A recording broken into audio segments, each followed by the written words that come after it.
Hello friends, तो चलिए आज देखते हैं क्लास 11 का topic Newton's law of motion. ये मैकेनिक्स के अंदर आता है। तो अभी तक हम पिछला जो भी पढ़ रहे थे कैनेमेटिक्स पढ़ रहे थे। कैनेमेटिक्स में क्या था कि हम कोई भी ऑब्जेक्ट मूव कर रहा है तो हम उसके मोशन के स्टडी के बारे में नहीं जान रहे थे, बस हम मोशन कर रहा था तो हमें देख रहे थे कि उसमें वेलोसिटी कितनी है, एक्सेलरेशन कितना है, वगैरह वगैरह बाकी चीज़ें देख रहे थे। लेकिन अब न्यूटन्स लॉ ऑफ मोशन पढ़ने जा रहे हैं तो ये देखिए इसका सीधे सीधे मीनिंग है लॉ ऑफ मोशन। तो मोशन के बारे में स्टडी करेंगे तो हमें पता करना होगा कि मोशन कर रही है बॉडी तो क्यों कर रही है। अब यहाँ से ये चीज़ हमें पता करना होगा। जानेंगे हम कि क्यों बॉडी मोशन में आ रही है या फिर क्यों ऑब्जेक्ट कोई मूव कर रहा है, क्यों कर रहा है, कैसे कर रहा है, फोर्स कितना लग रहा है, सब उस पर फाइंड करना होगा हमको। देखिए जो पिछला था हमारा काइनेमेटिक्स, उसमें क्या था कि हमको पता नहीं करना था।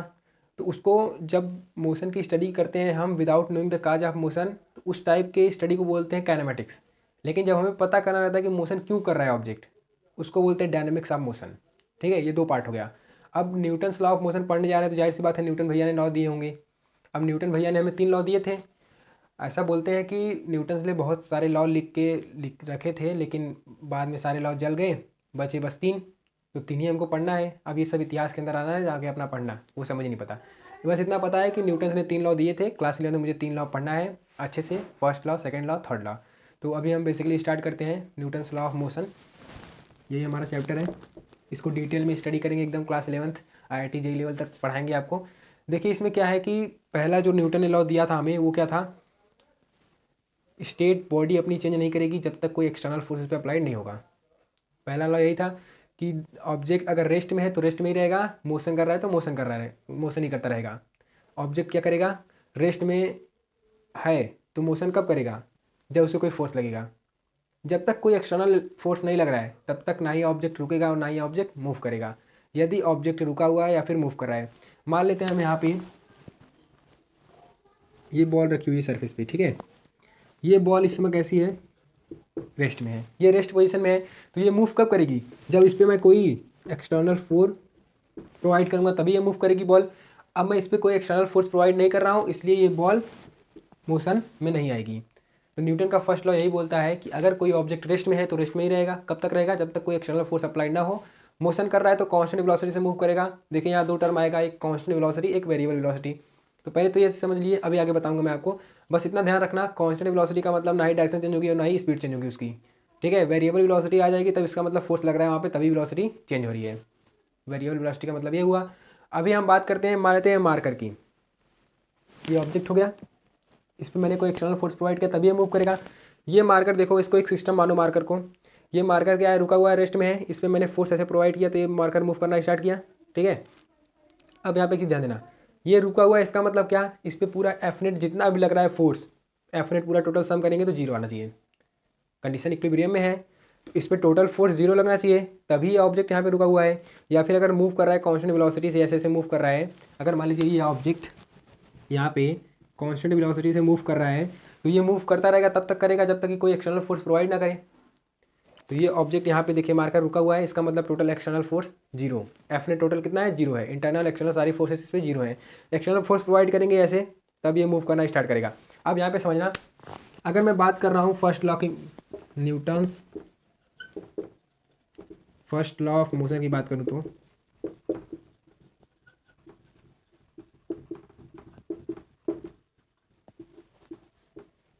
इसमें समझना, मैंने क्या बोला, एफ नेट 0 होना चाहिए। टोटल एफ नेट कितना रहना चाहिए, 0। एफ नेट 0 होने का क्या मतलब हुआ कि एक्सेलरेशन, नेट एक्सेलरेशन उस पर कितना लगेगा ऑब्जेक्ट पे, 0। जब कोई एक्सेलरेशन नहीं है तो वेलोसिटी चेंज होगी क्या, नहीं होगी। जब वेलोसिटी चेंज नहीं हुई तो वेलोसिटी कैसे हुई, कांस्टेंट वेलोसिटी। अब यहाँ वेलोसिटीज में हम 2 चीज़ देखेंगे। ये वेलोसिटी में 2 चीज़ की बात करेंगे। वेलोसिटी 2 चीज़ों से मिलकर बनी होती है, एक होती है स्पीड, दूसरा होता है डायरेक्शन। एक स्पीड हो गया, दूसरा हो गया डायरेक्शन। ठीक है, देखिए वेलोसिटी वेरिएबल होने का मतलब या तो स्पीड में चेंजिंग लाए या तो डायरेक्शन में चेंजिंग लाए। तो यहाँ पे वेलोसिटी कांस्टेंट है तो ना ही स्पीड चेंज होगी और ना ही डायरेक्शन चेंज होगी। अगर हमें डायरेक्शन चेंज करना है तो भी फोर्स अप्लाइड करना होगा। मान लीजिए ये बॉल ऐसे मूव करिए आगे, रेस्ट में नहीं है, मूव करिए आगे, मास एम मान लेते हैं, आगे फोर्स लगा, कांस्टेंट वेलोसिटी से फोर्स नहीं है तब कांस्टेंट वेलोसिटी से मूव कर रही है, आगे मूव करते हुए जा रही है। अब मुझे इसकी स्पीड बढ़ानी है। अगर मुझे इसकी स्पीड बढ़ानी है तो क्या करना पड़ेगा, पीछे से कोई एक्सटर्नल फोर्स प्रोवाइड करनी होगी। अगर मुझे इसकी डायरेक्शन चेंज करनी है, ऑब्जेक्ट ऐसे मूव करता हुआ जा रहा है, अगर मुझे उसकी डायरेक्शन ऐसे चेंज करनी है, ये मार्कर है ऐसे मूव करता हुआ जा रहा है ऐसे, अगर मुझसे इसकी डायरेक्शन ऐसे चेंज करनी है तो क्या करना पड़ेगा, उधर से एक फोर्स अप्लाई करना पड़ेगा, तभी इसकी डायरेक्शन चेंज हो पाएगी। तो यहाँ पे डायरेक्शन भी चेंज नहीं होगी और स्पीड भी चेंज नहीं होगी, तब वेलोसिटी कैसे रहेगी, कांस्टेंट वेलोसिटी। तो ये कांस्टेंट वेलोसिटी से मूव करता हुआ जाएगा। ये हो गया Newton first law of motion, इतना कॉन्सेप्ट इसमें सीख लिए। अब यहाँ पे देखिए मैंने क्या बताया, अगर ऑब्जेक्ट रेस्ट में है तो रेस्ट में ही रहेगा until any external force provide on it. अगर बॉडी मोशन में है तो मोशन में ही रहेगी, कब तक, जब तक कि कोई एक्सटर्नल फोर्स प्रोवाइड करके उसे रोक ना दे। ये पहले लॉ के अंदर आता है। अब इसमें ओवरऑल कंडीशन जो रहती है वो इक्विलिब्रियम कंडीशन रहती है, एफ नेट जीरो, इसका मतलब क्या हुआ, इक्विलिब्रियम की कंडीशन है। यहाँ पे कंडीशन जरा देखते हैं हम लोग, कोई एग्जांपल लेके समझाता हूँ आपको। देखिए अगर मैं इसमें एग्जांपल की बात करूँ, स्ट्रिंग वाला केस याद कीजिए। देखिए इन सारे क्वेश्चंस को अच्छे से सॉल्व करने के लिए जितने भी क्वेश्चन आएंगे न्यूटन लॉ ऑफ मोशन में और आगे मैकेनिक्स में क्वेश्चन आएंगे, सबके लिए बेस बनाना है एफबीडी, फ्री बॉडी डायग्राम, ये आना चाहिए। तो एफबीडी का इसलिए मैंने एक इंडिविजुअल लेक्चर डाल दिया अपने यूट्यूब चैनल पे, आप वहाँ से एक्सेस करके देख सकते हैं उसको। अब यहाँ पे आते हैं, मान लेते हैं ये सीलिंग है, ठीक है, ये रूफ हो गया, छत सीलिंग, रस्सी बंधी हुई है, एक ब्लॉक ये रहा नीचे, ये ब्लॉक मान लेते हैं M1 है, इसी रस्सी से दूसरा एक ब्लॉक बंधा हुआ है यहाँ पे नीचे ऐसे लटका हुआ है, इसका मास है M2। अब यहाँ पे समझना, दो स्ट्रिंग है, एक स्ट्रिंग ये वाली है, दूसरी स्ट्रिंग ये वाली है, इसमें लगेगा टेंशन T1, इसमें लगेगा टेंशन T2। मैंने इसमें माना टेंशन लग रहा है T1, इस पर माना टेंशन लग रहा है T2। देखो ये ब्लॉक नीचे खींच रहा होगा तो ये रस्सी ऊपर खींच रही होगी, ऊपर फोर्स लगाएगी तभी रस्सी रुकी है, नहीं तो यहाँ पे टूट जाती। अगर मैं जस्ट इस पॉइंट में बात करूँ तो इसके जो पार्टिकल होंगे यहाँ पे, ये नीचे अगर फोर्स लगा रहा होगा, ये mg नीचे खींच रहा होगा तो इसका ऊपर वाला इसको ऊपर लगा के फोर्स रखा होगा, अगर नहीं रखता तो रस्सी टूट जाती। अब यहाँ पे समझिए ये टोटल कंडीशन जैसी भी है इक्विलिब्रियम में है, एफ नेट यहाँ पे जीरो है, सीलिंग से रस्सी बंधी हुई है, रुका हुआ है ऑब्जेक्ट, ऑब्जेक्ट मोशन में नहीं है, रेस्ट में है दोनों ऑब्जेक्ट, इसका मतलब एफ नेट ऑन सिस्टम, इस पूरे सिस्टम पे एफ नेट कितना है, जीरो। अगर मैं फ्री बॉडी डायग्राम की बात करूँ, देखना इस M2 वाले का मैं बना रहा हूँ, क्या करते हैं पहले पॉइंट मास एज्यूम कर लेते हैं। M2 वाले को देखिए नीचे लगता है ग्रेविटेशनल फोर्स M2G हो जाएगा, ऊपर देखिए क्या लग रहा है T2, टेंशन फोर्स लगा है T2। अब ऊपर की बात करते हैं तो लगेगा T2। अब यहाँ पे समझना ध्यान से, इस वाले का एफबीडी अगर मैं बनाऊंगा तो इस पर नीचे भी लगेगा T2 फोर्स, इस वाले ऑब्जेक्ट पे नीचे रस्सी खींच रही होगी, टेंशन नीचे टेंशन खींच रहा होगा, mg भी खींच रहा होगा, लेकिन इस वाले ऑब्जेक्ट पे केवल T2 इसको रोक रहा होगा, mg नीचे खींच रहा होगा। अगर मैं इसका बनाऊँ एफबीडी, यहाँ पे देखना M1 वाले का नीचे क्या लग रहा होगा M1G, और नीचे क्या लग रहा होगा टेंशन T2 की, ऊपर क्या लग रहा होगा T1। अगर मैं यहाँ से कंडीशन लिखूँ, बॉडी रेस्ट में है तो ये फोर्स इसके इक्वल होगा और ये वाला फोर्स इन दोनों के इक्वल होगा। यहाँ से T2 की वैल्यू क्या मिलेगी मुझे, देखना T2 इज इक्वल टू हो जाएगा M2G, T1 क्या होगा, देखिए T1 ऊपर लग रहा है, नीचे T2 और M1G लग रहा है, तो T1 इज इक्वल टू हो जाएगा T2 प्लस में M1G। ये T2 की वैल्यू क्या है, M2G है। अरे ओवरऑल देखें, इस रस्सी से ऊपर वाली रस्सी से बात करें तो दो मास नीचे बंधा हुआ है, दोनों मास नीचे खींचेगा, तो T2 की वैल्यू क्या है M2G, यहाँ पे रख देंगे, मतलब कि दोनों मास का सम ग्रेविटेशनल फोर्स नीचे खींच रहा है। यहाँ से अगर वैल्यू पुट करें T1 इज इक्वल टू क्या हो जाएगा M2G प्लस में M1G, तो T1 इज इक्वल टू हो जाएगा G ब्रैकेट में बचेगा M1 प्लस में M2। नॉर्मल सी बात है, अगर मान लेते हैं ये 5 kg का होता, ये 10 kg का होता, तो यहाँ पे टेंशन बताओ कितना लग रहा होता, 10 प्लस 15 कितना 15, 10 प्लस 5 15 हो गया, 15 इंटू 10 115 न्यूटन का T1 लग रहा होता। T2 की बात करें तो T2 किसको रोकेगा, सिर्फ इस 10 kg वाले को, लेकिन ये T1 दोनों को रोका हुआ है तो इसलिए इसमें फोर्स ज़्यादा लगेगा। T2 की बात करें तो 10 kg है, नीचे लगेगा 10 इंटू 10 कर देंगे ग्रेविटेशनल फोर्स, स्मॉल g की वैल्यू मैं 10 ले लेता हूँ अगर मीटर पर सेकेंड स्क्वायर, तो T2 की वैल्यू क्या आ जाएगी 100 न्यूटन। ये आ गया हमारा फोर्स, ये हमें फोर्स मिल गया, ये इक्विलिब्रियम की कंडीशन है। अब इसमें मैं एक और कंडीशन दिखाता हूँ आपको, देखना इंक्लाइंड वाले पे चलते हैं, ये तो टेंशन वाला हो गया। अभी जब सेकेंड लॉ पढ़ेंगे तो उसमें पुल्ली सिस्टम आता है, तो वो मैं बताऊंगा ढंग से, अभी इतना समझना, इसमें मैं पुल्ली थोड़ा सा ऐड करूँगा तो घबरा मत जाना। देखिए समझा रहा हूँ आपको, ये मान लेते हैं वेज है एक इंक्लाइंड वेज, कुछ एंगल पे थीटा एंगल पे मान लेते हैं। यहाँ पे देखिए एक ऑब्जेक्ट रखा हुआ है, एक ब्लॉक यहाँ पे रखा हुआ है मास m, ठीक है, यहाँ पे एक पुल्ली लगी हुई है, ये रहा पुल्ली, ये स्ट्रिंग बना हुआ है, नीचे एक मास लटका हुआ है, इसका मास मान लेते हैं m2 है, इसका मास m1 है। अभी वैल्यू रख के मैं सॉल्व करके दिखाऊंगा, पहले एक जनरल कंडीशन बता रहा हूँ। ये दोनों कैसे रुके हुए हैं, इस टाइम पे यहाँ पे रुका हुआ है और ये यहाँ पे रुका हुआ है। रुके होने का मतलब क्या हुआ, समझना ध्यान से। यहाँ पे मैंने इसको रोक के रखा है, रोक के रखने का मतलब जितना फोर्स ये टेंशन इधर लगा रहा होगा टी, ठीक है। देखो ये थीटा एंगल है, नीचे लग रहा होगा एम जी, M1G नीचे लग रहा होगा। अब नीचे जब M1G लग रहा है, तो अगर मैं बात करूँ नॉर्मल रिएक्शन कैसे लगता है, सरफेस के परपेंडिकुलर। जितना फोर्स ये इस पर ब्लॉक सरफेस पे लगाएगा, ठीक उसी के परपेंडिकुलर उतना ही अपोजिट रिएक्शन रहता है नॉर्मल का। तो यहाँ पे देखिए ये एंगल हो जाएगा थीटा। कैसे होगा, ये थीटा है, ये 90 होगा, ये पूरा 90 एंगल, ये 90 माइनस थीटा, फिर ये ओवरऑल 90, तो ये 90 माइनस थीटा प्लस थीटा करेंगे तो ये वाला एंगल थीटा हो जाएगा। पूरा ओवरऑल सम 90 है, ये 90 माइनस थीटा, तो ये वाला एंगल आएगा थीटा। अब यहाँ पे थीटा आ गया, तो किसी वेक्टर का उस जब थीटा एंगल जिस एक्सिस से बनाया रहता है उस पर कितना कम बढ़ जाता है, कॉस थीटा जाता है। तो यहाँ पे आएगा M1G कॉस थीटा, और उसके परपेंडिकुलर वाले पे कितना जाता है, इधर आएगा M1G साइन थीटा। अब देखिए ब्लॉक रुका हुआ है, यहाँ पे देखना एक चीज़, टेंशन तो वही है, यहाँ पे रोक के रखे हैं। अब नीचे ये वाला फोर्स लगा रहा होगा इस पर M2G ग्रेविटेशनल फोर्स, रोक के कौन रखेगा, टेंशन T। अगर मैं M2 वाले का एबीडी बनाऊँ, M2 वाले का एबीडी देखिए नीचे लग रहा है कितना M2G, ऊपर रोक के रखा है टेंशन T। M1 वाले का बनाए एबीडी, तो नॉर्मल रिएक्शन कैंसिल कर देगा इसको mg cos थीटा को। यहाँ पे देखिए अगर नीचे लग रहा है mg, ऐसे लग रहा है M1G cos थीटा, इसको बैलेंस कौन करेगा, नॉर्मल रिएक्शन। इधर लग रहा है फोर्स M1G साइन थीटा, इधर लग रहा है टेंशन T, ये एंगल थीटा है, ये मास M1। अब यहाँ पे समझिएगा ये नॉर्मल रिएक्शन कैंसिल कर दे रहा है mg cos थीटा को, और ये टेंशन किसको बैलेंस कर रहा है, M1G साइन थीटा को। तो यहाँ से मैं क्या लिखूँगा, यहाँ से T की इक्वेशन आएगी, T इज इक्वल टू आएगा M2G, यहाँ से इस वाले मास से क्या आएगा, T इज इक्वल टू आएगा मेरा M1G साइन थीटा, यही आएगा। अब देखिए ग्रेविटेशनल फोर्स तो कैंसिल हो जाएगा, इसको अगर मुझे बैलेंस करना है इस T के जगह पे इसको रख दें, मास दोनों में, मास में रिलेशन आ जाएगा। यहाँ से टेंशन तो सेम है, इसमें जितना टेंशन लग रहा है इतना, अरे वही फोर्स, जिस रस्सी सेम है, अगर स्ट्रिंग सेम है तो टेंशन भी सेम लगेगा। स्ट्रिंग चेंज मतलब टेंशन चेंज, तो यहाँ पे स्ट्रिंग चेंज नहीं हो रही है। तो यहाँ पे अगर मैं बात करूँ, इसको इक्वेट कर दूँ, तो M2G इज इक्वल टू आएगा M1G साइन थीटा। समझ में आया कि नहीं, देखिए कुछ नहीं करना है, बस मैंने इक्वेट कर दिया दोनों इक्वेशन को। इसको मैंने मान लिया फर्स्ट इक्वेशन, इसको मान लिया सेकंड इक्वेशन, दोनों इक्वेशन को इक्वेट कर दिया। यहाँ से जी कैंसिल हो जाएगा, M2 की वैल्यू मुझे क्या मिली, M1 साइन थीटा, ये आ गया मास में रिलेशन। तो स्ट्रिंग चेंज है यहाँ पे, अगर स्ट्रिंग चेंज करेंगे तो टेंशन भी हमारा चेंज हो जाएगा, लेकिन यहाँ पे स्ट्रिंग सेम है तो टेंशन हमारा सेम रहेगा। ये चीज़ समझ में आ गई। अच्छा, अब इतना कॉन्सेप्ट रहता है न्यूटन फर्स्ट लॉ में, क्योंकि बॉडी किस में रहती है, इक्विलिब्रियम में रहते हैं। अब चलते हैं सेकंड लॉ की तरफ। तो सेकंड लॉ में कुछ बातें करेंगे हम। देखिए सेकंड लॉ में, इतना छाप लीजिएगा, देखिए सेकंड लॉ की बात करते हैं हम।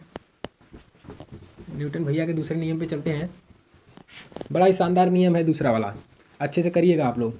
देखिए बात करते हैं न्यूटन्स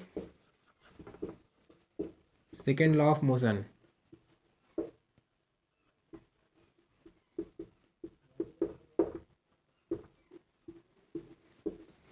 अब सेकेंड लॉ में क्या बताया इन्होंने, सेकेंड लॉ में इन्होंने बताया है कि जो डेल्टा पी होता है, डेल्टा पी मतलब मोमेंटम, तो change in momentum of body is directly proportional to the force applied. Change in momentum of body is equal to the force applied, मतलब कि देखिए लिख दे रहा हूँ, चेंज इन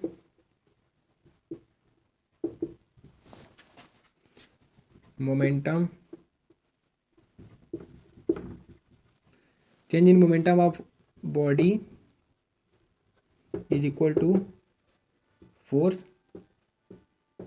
अप्लाइड, वो अप्लाइड है, ठीक है। Change in momentum of body is equal to force applied. Change in momentum करेंगे किसके रेस्पेक्ट में करेंगे, टाइम के रेस्पेक्ट में। कोई भी चीज़ हम ऑब्जर्व करते हैं, मोशन ऑब्जर्व करते हैं, कुछ भी ऑब्जर्व करते हैं, तो किसके रेस्पेक्ट में करते हैं, टाइम के रेस्पेक्ट में करते हैं। तो यहाँ पे भी जो चेंज इन मोमेंटम होगा वो किसके रेस्पेक्ट में होगा, टाइम के रेस्पेक्ट में, और ये इक्वल होगा फोर्स अप्लाइड के। मैंने कुछ मिला के यही लिखा कि F is equal to delta P upon में डेल्टा टी। पी क्या है यहाँ पे, here P is equal to momentum, T क्या है, टाइम है, एफ क्या है, फोर्स है। ये रिलेशन मिल गया हमको। अब यहाँ पे एक चीज़ समझिएगा, इसको हटाएं। अब यहाँ पे देखिए, मैं एक ऑब्जेक्ट लेता हूँ, ठीक है, ये रहा मेरा ऑब्जेक्ट, इसका मास मान लेते हैं m है, ये ग्राउंड पे रखा हुआ है ऐसे,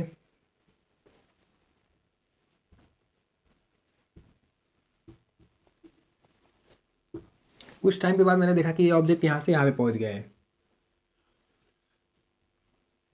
ठीक है, मास m मान लेते हैं। यहाँ पे इसकी स्पीड थी u, यहाँ पे स्पीड हो गई v, यहाँ पे स्पीड थी u, वहाँ पे स्पीड हो गई v। अब यहाँ पे देखिएगा ग्राउंड लेवल से टच है, इसमें दो केस हम डिस्कस करेंगे। पहले तो ये फॉर्मूला देख लीजिए, dp अपॉन में dt, change in momentum upon में चेंज इन टाइम। तो इससे हम जब मास कांस्टेंट नहीं है तो भी हम लगा सकते हैं ये वाला फार्मूला, और यहाँ से फोर्स फाइंड कर सकते हैं। इस पर कुछ फोर्स लग रहा होगा तभी वेलोसिटी चेंज हुई आगे जाके, नहीं तो वेलोसिटी कांस्टेंट रहती। जब वेलोसिटी कांस्टेंट रहती तो वेलोसिटी सेम रहती, यहाँ पे मैग्नीट्यूड वेलोसिटी का सेम रहता। यहाँ पे वेलोसिटी चेंज हुई, इसका मतलब क्या हुआ, मतलब कोई फोर्स लगा होगा। तो फोर्स लगा हुआ, इसमें देखिए दो कंडीशन बनती है। अब इसमें दो कंडीशन बनती है। एक कंडीशन की अगर मास कांस्टेंट है तो हम डायरेक्ट कौन सा फॉर्मूला यूज़ करेंगे, F is equal to ma। लेकिन अगर मास कांस्टेंट नहीं है उस केस में हम ये वाला फार्मूला लगाएंगे। ये वाला फार्मूला हमेशा वैलिड रहता है किसी भी केस में, ये 100% वैलिड है। लेकिन ये वाला केस 95% वैलिड है, 5% केस में हमको ये वाला फार्मूला यूज़ करना पड़ता है। तो अभी हम यहाँ पे दो केस देखने वाले हैं टोटल फोर्स का। पहला केस देखेंगे कि व्हेन मास इज कांस्टेंट, तो इसको हटाते हैं। यहाँ पे हम देखिए, इसको हटा देते हैं। फोर्स का हम दो केस देखने वाले हैं। देखिए केस 1 में क्या है, केस 1 में जब मास कांस्टेंट है, मतलब यहाँ पे मान लीजिए मास m1 है, यहाँ का mass m2, here m1 is equal to m2 is equal to capital M। ठीक, अब देखिए फोर्स का हमारा फार्मूला क्या था, एक F इज इक्वल टू क्या था, dp बाई dt। इस dp का मतलब क्या हुआ, चेंज इन मोमेंटम अपॉन में टाइम। तो यहाँ पे समझिएगा आप, डेल्टा p का मतलब क्या हुआ, p final minus p initial, momentum final का माइनस मोमेंटम इनिशियल का। डेल्टा p का मतलब p final minus p initial, ये हो गया। अच्छा, इस केस में क्या है, m1 is equal to m2, पहला case, when mass is same, या फिर कॉन्स्टेंट भी बोल सकते हैं। इस केस में देखिए ये वाला फॉर्मूला मैं लगा रहा हूँ, F is equal to delta P by delta T। अब यहाँ पे समझिएगा, इनिशियल में वेलोसिटी u थी, मास m1 मतलब मास m मान लीजिए, फाइनल वेलोसिटी m2, मास वेलोसिटी v। देखिए यहाँ पे अगर मैं p इनिशियल की बात करूँ तो कितना आएगा, मास इंटू वेलोसिटी, मतलब m इंटू यू। m1 को मैं u ले ले रहा हूँ, यहाँ से हटा ही देते हैं m1 m2, कन्फ्यूज होंगे झूठी। देखिए मास वही है, m मास है, वहीं पर मास m है। मैंने अपनी स्टॉप वॉच चालू की t इक्वल टू 0 पे, यहाँ t इक्वल टू 0 हो रहा है, यहाँ पे t इक्वल टू कुछ टाइम मैंने देखा, मैंने 5 सेकंड बाद देखा तो मैं पहुँच गया था। अब मैं अपनी स्टॉप वॉच में देख रहा हूँ t इक्वल टू 0 जैसे हुआ, मैंने बोला इसको मूव करना स्टार्ट कर। फोर्स लगी, पहले से मान लीजिए कुछ वेलोसिटी थी, नहीं तो वेलोसिटी 0 मान लीजिए कुछ वेलोसिटी थी, मूव करना स्टार्ट किया, कुछ देर बाद वेलोसिटी इसकी चेंज हो गई, वेलोसिटी चेंज हुई मतलब फोर्स लगा होगा, वही फोर्स हमें फाइंड करना है।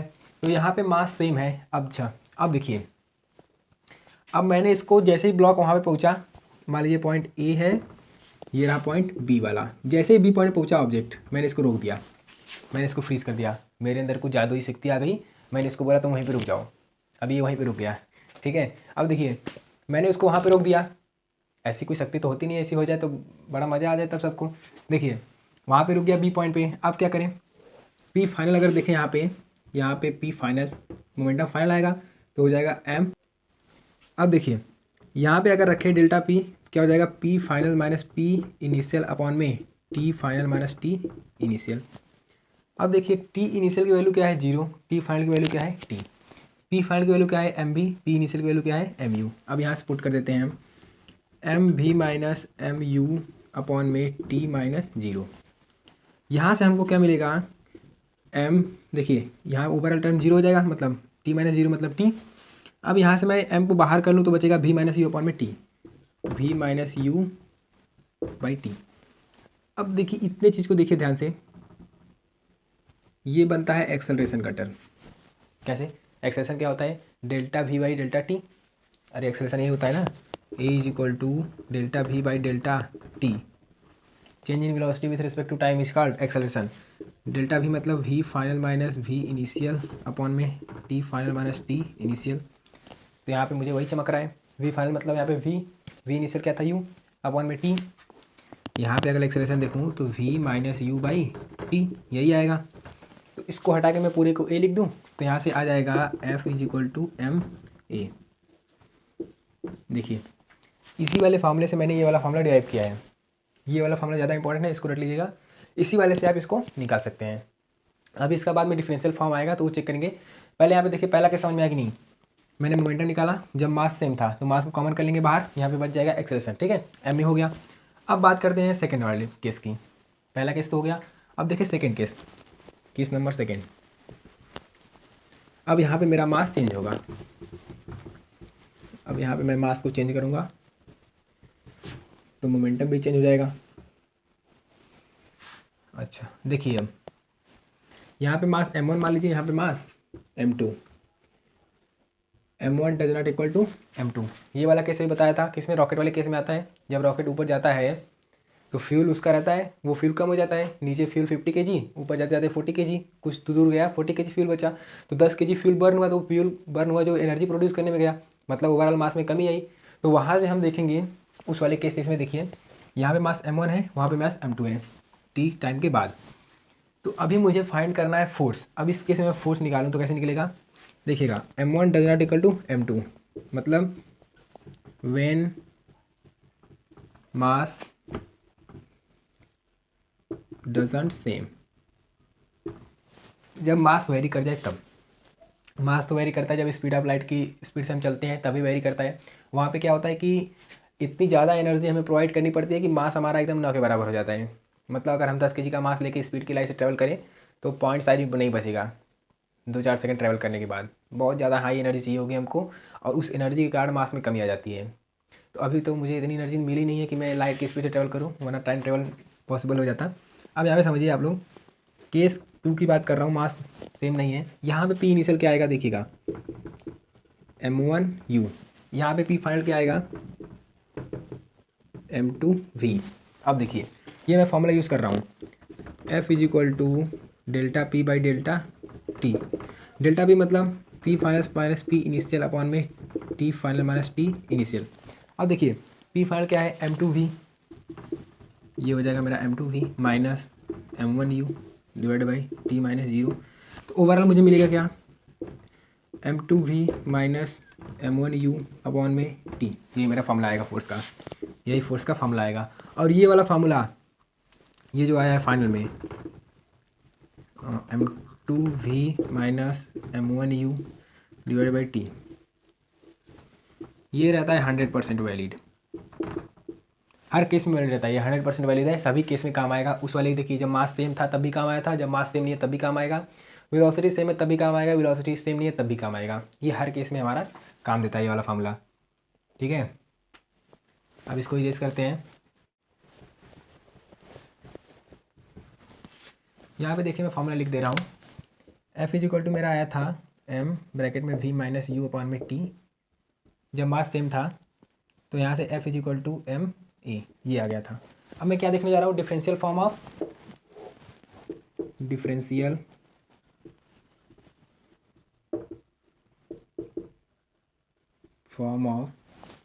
फोर्स।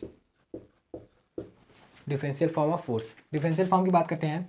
चेंजिंग बहुत स्मॉल होगी, डेल्टा टी टाइम बहुत ही स्मॉल होगा, तो बन जाएगा डी टी। ये काइनेमेटिक्स में आप पढ़े होंगे, ठीक है, डिफरेंशिएशन वाला पार्ट सब पढ़ चुके होंगे। एफ इजिकल टू क्या होता है, एम में delta P upon delta T होता है, delta p by delta T. यहाँ देखिए मैं इस टी टाइम पे लिमिट लगा रहा हूँ, लिमिट डेल्टा टी टेंस कर रहा है 0 को, या फिर टाइम मान लीजिए टाइम टेंस कर रहा है 0 को। जब टाइम टेंस करेगा 0 को मतलब चेंजिंग बहुत ही स्मॉल होगी, जब चेंजिंग बहुत ही स्मॉल होगी तो मोमेंटम भी बहुत ही स्मॉल आएगा। तो वेरी स्मॉल चेंजिंग को क्या बोलते हैं, यहाँ पे एफ इज इक्वल टू क्या आ जाएगा, D P by D T. Changing बहुत ही स्मॉल हुई तो स्मॉल चेंजिंग किसे दिखाते हैं, डी पी बराबर में डी टी। अब यहाँ पे देखिएगा डी पी का मतलब क्या हुआ, D V by D T का मतलब क्या हुआ, डिफ्रेंशिएशन का फॉर्म बन गया। मतलब कि हम मोमेंटम को डिफ्रेंशिएट कर रहे हैं टाइम के रिस्पेक्ट में, हमें क्या मिल जा रहा है, फोर्स मिल जा रहा है। मोमेंटम को डिफ्रेंशिएट कर रहे हैं टाइम के टर्म में, क्या मिल रहा है, फोर्स मिल रहा है।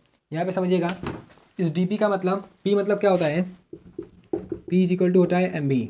ये फॉर्मूला सबको पता है, पी इज इक्वल टू होता है एम बी। यहाँ पे वैल्यू रखें एम बी। देखिए यहाँ से फोर्स इज इक्वल टू हो जाएगा D M into V upon में डी टी। देखिए अब ये दो अलग अलग टर्म है, एम और वी दो अलग अलग टर्म है। मल्टीप्लीकेशन में याद कीजिए डिफ्रेंशिएशन क्या होता था, अगर मैं इसको डिफ्रेंशिएट करूँगा दोनों टर्म को, तो एक को एज इट इज लेंगे, दूसरे को डिफ्रेंशिएट करके अपॉन में छोड़ देंगे डी टी करके, प्लस करेंगे, एक को एज इट इज छोड़ेंगे, दूसरे को डिफ्रेंशिएट कर देंगे।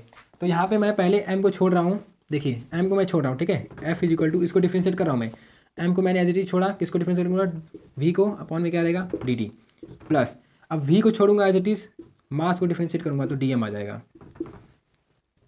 यूपीएससी वाला डी एम नहीं, इधर मास है ये, डी एम मतलब छोटा सा मास। छोटे से मास में कितनी चेंजिंग हुई टाइम के रिस्पेक्ट में, एज इट इज उसको लेंगे, फिर उसके बाद वी को एज इट इज छोड़ेंगे, फिर वेलोसिटी में कितनी चेंजिंग हुई डी टी के रिस्पेक्ट में, मास को एज इट इज छोड़ेंगे। ये मिल गया हमको, ठीक है, ये इतना हो गया। इरेज करें, डिफरेंशियल फॉर्म हमने देख लिया है। अब इस पर मैं थोड़ा सा न्यूमेरिकल दिखाता हूँ आपको। मास किस केस में चेंज होता है पता है कि नहीं, मास रॉकेट वाले केस में चेंज होता है, ये बताया था। और एक केस है जब हमारी स्पीड लाइट की स्पीड हो जाती है, तब जब हम 3 × 10⁸ मीटर पर सेकंड से ट्रैवल करने लगते हैं, तब वहाँ पे मास में चेंजिंग आती है। ये फैक्ट है, इसीलिए अब तक इतनी एनर्जी नहीं बन पाई है। पहली बात तो हमें इतनी एनर्जी चाहिए होगी लाइट की स्पीड से ट्रैवल करने की, लाइट की स्पीड से ट्रैवल करेंगे तो टाइम ट्रैवल नहीं हो सकता है, लेकिन उसके लिए मुझे उतनी ऊर्जा चाहिए होगी। अब ऊर्जा की बात छोड़ो, मास में कमी आ जाएगी, एकदम जाओगे 10 kg का मास लेके तो पॉइंट मास भी नहीं बचेगा, उतनी स्पीड से जाओगे। तो ये मास चेंजिंग का केस आता है लाइट की स्पीड से ट्रैवल करेंगे तब। अभी बात करते हैं इस पर न्यूमेरिकल की। अब इसमें एक्सेलरेशन वाला टर्म आ गया है, तो मैं न्यूमेरिकल दूँ। देखिए यहाँ पे एक छोटा सा कॉन्सेप्ट सीखिएगा। ये सरफेस है, इस पर मैंने एक ब्लॉक रखा है, ब्लॉक है एम मास का। देखिए इस पर जब इधर मैं डायरेक्ट फोर्स लगा रहा हूँ तो एक्सेलरेशन इधर होगा। इस केस में एफ इज इक्वल टू होगा एम ए, क्योंकि मैंने अभी तक मैं वो 95% वाला केस ले रहा हूँ। 5% केस में मास चेंज होता है, मैं वो वाला केस नहीं ले रहा हूँ। अभी तक मैं जितनी बात करूँगा आप आगे, वो 95% केस रहेगा। डायरेक्ट फार्मूला यूज़ कर दूंगा। अब यहाँ पे समझिएगा, अगर मैं इस फोर्स को ऐसे लगा दूँ तो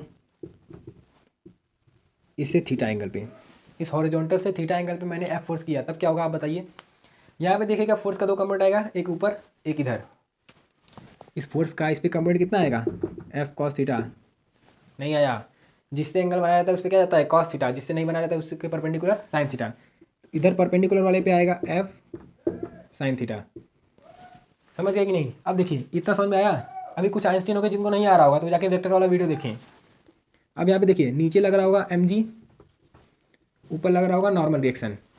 अगर मैं इस केस में नॉर्मल रिएक्शन की बात करूँ तो मुझे फाइंड कर सकता है, पूछ सकता है कि नॉर्मल रिएक्शन बताइए क्या होगा।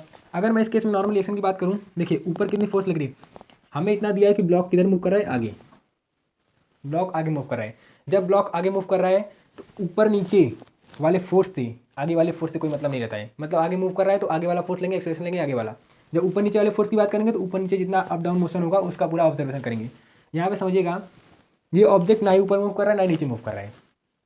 इसका मतलब ये ऊपर नीचे वाले केस में इक्विलिब्रियम कंडीशन में है, आगे मूव कर रहा है सिर्फ तो आगे एक्सेलरेशन आएगा। अब यहाँ पे समझिएगा, इसको मैं लिख रहा हूँ, देखिए ऊपर जितनी फोर्स है उसको बैलेंस कर रहा है कौन, एम जी, तभी ऊपर नीचे नहीं मूव कर रहा है। तो यहाँ पे रहेगा एन प्लस में F sine theta is equal to हो जाएगा मेरा एम जी।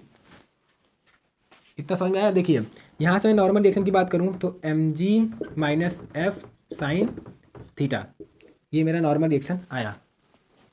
इस एफ नेट की बात करूँ मैं, आगे जो मूव कर आएगा एम ए, इसका मास एम है तो यहाँ पे आएगा F cos theta is equal to M A. अगर मुझे एक्सेलरेशन चाहिए तो क्या करेंगे, F cos theta divide by M. ये तो केस हो गया इसका, ये वाला नोट कर लीजिए इतना। अब मैं आगे न्यूमेरिकल देने जा रहा हूँ, ठीक है। अब ठीक ठाक कुछ न्यूमेरिकल आएगा, चलिए समझते हैं आगे। अब देखिए मैं एक न्यूमेरिकल दिख रहा हूँ, देखिए न्यूमेरिकल क्या है मेरा। ये मान लीजिए ब्लॉक है यहाँ पे,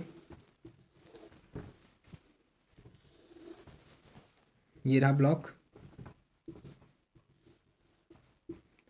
5 kg का ब्लॉक है, ये 5 kg का ब्लॉक रहा। इस पे देखिए एक फोर्स ऐसे लग रही है, कितने की, 10 न्यूटन की, 10 न्यूटन की फोर्स लग रही है। हॉरिजॉन्टल से कितना एंगल बनाया है, 53 डिग्री। ठीक है, ये सरफेस पे है। अब यहाँ पे देखिएगा एक फोर्स लग रही है इस पे ऐसे, इसका मैग्नीट्यूड कितना है, 20 न्यूटन का। ये फोर्स का मैग्नीट्यूड कितना है, इसको मान लेते हैं F1, F1 कितना है 10 न्यूटन, F2 कितना है 20 न्यूटन। यहाँ से ये हॉरिजॉन्टल से एंगल बनाया हुआ है 37 डिग्री। ठीक है, अब क्वेश्चन लिखिए। क्वेश्चन है इसमें, find normal reaction and acceleration of the block. Find normal reaction and acceleration of the block. जल्दी से ट्राई कीजिए, फटाक से इस क्वेश्चन को ट्राई कीजिए। हो गया, फटाक से लगाइए। देखिए सब क्वेश्चन बहुत ही आसान होता है, अभी तक जितना कॉन्सेप्ट बताया उस पर यूज़ कीजिए। अभी मैं इस 95% केस की बात कर रहा हूँ, इसके आगे मैं जितनी बात करूँगा 95% केस की बात करूँगा, पीछे की बात नहीं करेंगे। 5% केस वाला बहुत मिनिमम आता है, वहाँ पे भी काम चला लेंगे। कौन सा फॉर्मूला लगा कि dv/dt का। ये हो गया, सॉल्व करें।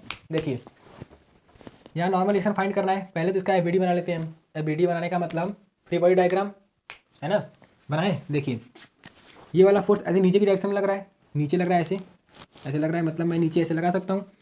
यहाँ पे देखिए ऐसे, ये रहा मेरा फोर्स 53 डिग्री पे है, 20 न्यूटन का मैग्नीट्यूड। यहाँ पे कितना 10 न्यूटन है, 10 न्यूटन।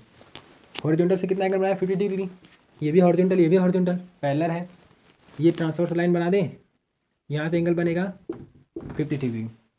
यहाँ पे देखिए 37 डिग्री एंगल है, F2 का मैग्नीट्यूड है 20 न्यूटन का। अब यहाँ पे समझना, इसका दो कंपोनेंट आएगा, एक तो जाएगा इसके हॉरिजॉन्टल के अलावा, एक जाएगा इसके परपेंडिकुलर। कंपेयर कर लेते हैं, जिससे एंगल बढ़ता है उस पर क्या जाता है, कॉस थीटा। तो यहाँ पे जाएगा F1 कॉस 37 डिग्री, 53 डिग्री है यहाँ पे एंगल। नीचे जाएगा क्या, F1 साइन 53 डिग्री। इसकी वैल्यू मैं लिखूँ, देखिए ट्रायंगल बनाते हैं पहले, वो वाला अपना ये ट्रायंगल ले लीजिए। देखिए यहाँ पे एंगल रहेगा अगर 37 डिग्री, तो इसके सामने वाली साइड रहेगी 3, ये रहा 4, ये वाला एंगल 53 डिग्री, ये एंगल 90 डिग्री, ये वाली साइड 5, 3 4 5 ये ट्रायंगल होता है। अब यहाँ से मैं अगर बात करूँ साइन 53 की, तो साइन 53 डिग्री कितना होगा, परपेंडिकुलर अपॉन में हाइपोटेनस 3/5, ये साइन 53 हुआ। F1 की वैल्यू कितनी है 10, तो 10 इंटू 3/5, 10 इंटू 3/5 कितना आ जाएगा 6, इधर आ गया 6 न्यूटन का। इस पे देखिए, इस पे करें F1 कॉस 53 मतलब बेस अपॉन में हाइपोटेनस, तो 3/5। यहाँ पे लेते हैं 3/5, 10 इंटू, यहाँ पे मिस्टेक हो गया, देखिए यहाँ पे F1 साइन 53 रहेगा ना, तो साइन 53 की वैल्यू होती है 4/5, 4/5। तो यहाँ पे हो जाएगा 10 इंटू 4/5, तो ये आएगा 8 न्यूटन, मतलब ऊपर मैं लिख दूँ 8 न्यूटन। अरे साइन 53 की वैल्यू क्या होती है 4/5, परपेंडिकुलर अपॉन में बेस, 8 न्यूटन। अब यहाँ पे समझिएगा, यहाँ पे क्या होगा कॉस 53 मतलब बेस अपॉन में हाइपोटेनस 3/5, 3/5। यहाँ पे देखिए 3/5, इधर आएगा 6 न्यूटन का, ये रहा। इस फोर्स का भी कंपोनेंट करें, इसका करेंगे तो एक आएगा इसके हॉरिजॉन्टल वाला, एक जाएगा ऊपर। तो हॉरिजॉन्टल के अलॉन्ग जो आएगा उसका मैग्नीट्यूड कितना होगा, F2 cos 37, F2 cos 37, cos 37 की वैल्यू क्या होगी, बेस अपॉन में हाइपोटेनस 4/5। तो F2 की वैल्यू कितनी है 20 इंटू 4/5, ये आएगा 16 न्यूटन। ऊपर वाले कंपोनेंट की अगर मैं बात करूँ तो क्या आएगा F2 साइन 37 डिग्री, F2 की वैल्यू कितनी है 20, साइन 37, देखिए साइन 37 3/5, परपेंडिकुलर अपॉन में बेस हाइपोटेनस, तो 20 इंटू 3/5, ये आएगा 4, ये कितना आ जाएगा 12 न्यूटन का। अब यहाँ पे समझना, फोर्स किधर लग रही है, आगे ऊपर नीचे, नेट फोर्स ऊपर नीचे का बैलेंस है। ऑब्जेक्ट ऊपर नीचे, ये ब्लॉक मूव नहीं कर रहा है, मूव कर रहा है आगे, तो आगे मूव कर रहा है तो एक्सेलरेशन किधर आएगा, आगे, एक्सेलरेशन आगे आएगा। ऊपर नीचे मूव नहीं कर रहा है मतलब ऊपर नीचे वाली फोर्स बैलेंस है आपस में। तो देखिए यहाँ पे ऊपर नीचे कितनी फोर्स लग रही है, एक लग रहा होगा नीचे इस पर mg का, ठीक, ऊपर लग रहा होगा एक नॉर्मल रिएक्शन, ब्लॉक सरफेस पर रखा हुआ है, कॉन्टैक्ट सरफेस आया मतलब वहाँ पे पक्का नॉर्मल रिएक्शन फोर्स लगाएगी। इक्वेशन लिखे, देखिए ऊपर कितनी फोर्सेस हैं, ये नॉर्मल है 12 न्यूटन का, तो n प्लस में 12, मैंने क्या लिखा ऊपर वाली फोर्सेस, बैलेंस करिए किसको mg प्लस 8, mg का मतलब mass into gravitational force, gravitational acceleration, तो कितना होता है 10 मीटर पर सेकेंड स्क्वायर, इसको मैं लेता हूँ 10 मीटर पर सेकेंड स्क्वायर। तो यहाँ पे आएगा 5 × 10 प्लस में 8, ये कितना हो जाएगा 58। 50 प्लस में 8 58। तो यहाँ से नॉर्मल रिएक्शन कितनी आएगी 58 माइनस 12, माइनस कर देंगे तो यहाँ से आ जाएगा 46 न्यूटन। नॉर्मल रिएक्शन मेरी कितनी आ गई 46 न्यूटन। यहाँ पे देखिए नॉर्मल रिएक्शन लिख देता हूँ 46 न्यूटन, ये आ गई मेरी नॉर्मल रिएक्शन। अब बात करते हैं एक्सेलेरेशन की। तो एक्सेलेरेशन आएगा सामने वाले फोर्स की वजह से। सामने का फोर्स कितना है, ये रहा 6, ये रहा 16, टोटल फोर्स 22। सामने फोर्स लग रही है 22 न्यूटन, यहाँ पे लिखते हैं 22 is equal to M A. Net force यही रहा 22 एम ए, एम की वैल्यू कितनी है 5। तो यहाँ से एक्सेलेरेशन आ जाएगा 22/5 मीटर पर सेकेंड स्क्वायर, ये मेरा आ गया एक्सेलेरेशन। तो चलिए देखते हैं अगला क्वेश्चन। देखिए मैंने यहाँ पे ब्लॉक रखा है, ये बड़ा सा ब्लॉक है M1, इधर मैंने छोटा सा मास रखा है M2, इधर से मैं फोर्स लगा रहा हूँ F फोर्स लगा रहा हूँ, ब्लॉक का एक्सेलेरेशन इधर आएगा, ब्लॉक उधर ही मूव करेगा तो एक्सेलेरेशन उधर आएगा। इसमें मैंने पूछा है find normal reaction and acceleration of the box. Box है, मान लेते हैं बॉक्स है, बताइए फटाफट फाइंड कीजिए, पहले ट्राई कीजिए एक बार खुद से। मैं करूं, देखिए अब मैं बनना जा रहा हूँ। यहाँ पे देखिएगा कॉन्टैक्ट सरफेस है, कॉन्टैक्ट सरफेस में हमेशा क्या लगता है नॉर्मल रिएक्शन, ये पेयर वाली फोर्स होती है। एबीडी जब बनाएंगे इसका M1 का M2 का, तो देखिए M2 लगा रहा होगा फोर्स इस पर एक नॉर्मल रिएक्शन की एन डैश मान लेते हैं, ठीक है। ये M1 लगा रहा होगा इस पर वही फोर्स एन डैश मान लेते हैं। इस पर लग रहा होगा नीचे M2G, इस पर लग रहा होगा नीचे M1G। मास चेंज है तो नॉर्मल रिएक्शन भी चेंज आएगा। यहाँ से लगेगा नॉर्मल रिएक्शन मान लेते हैं N, यहाँ से लगेगा नॉर्मल रिएक्शन N1। इधर समझते हैं, देखिए ये वाला मास लिया मैंने M2, नीचे क्या लगेगा M2G, नॉर्मल रिएक्शन क्या आया N1। इधर फोर्स लग रही है इस वाले ब्लॉक को, इधर फोर्स लग रही है F।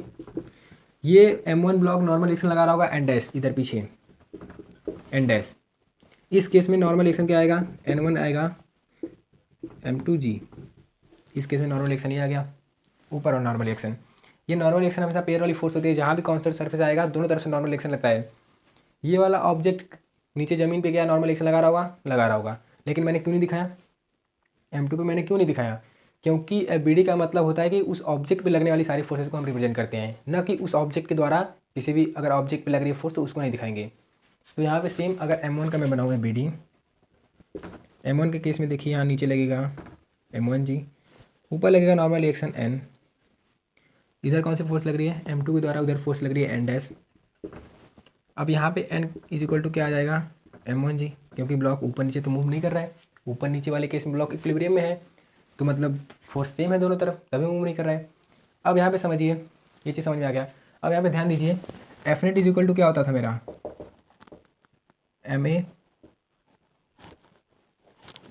MA होता है।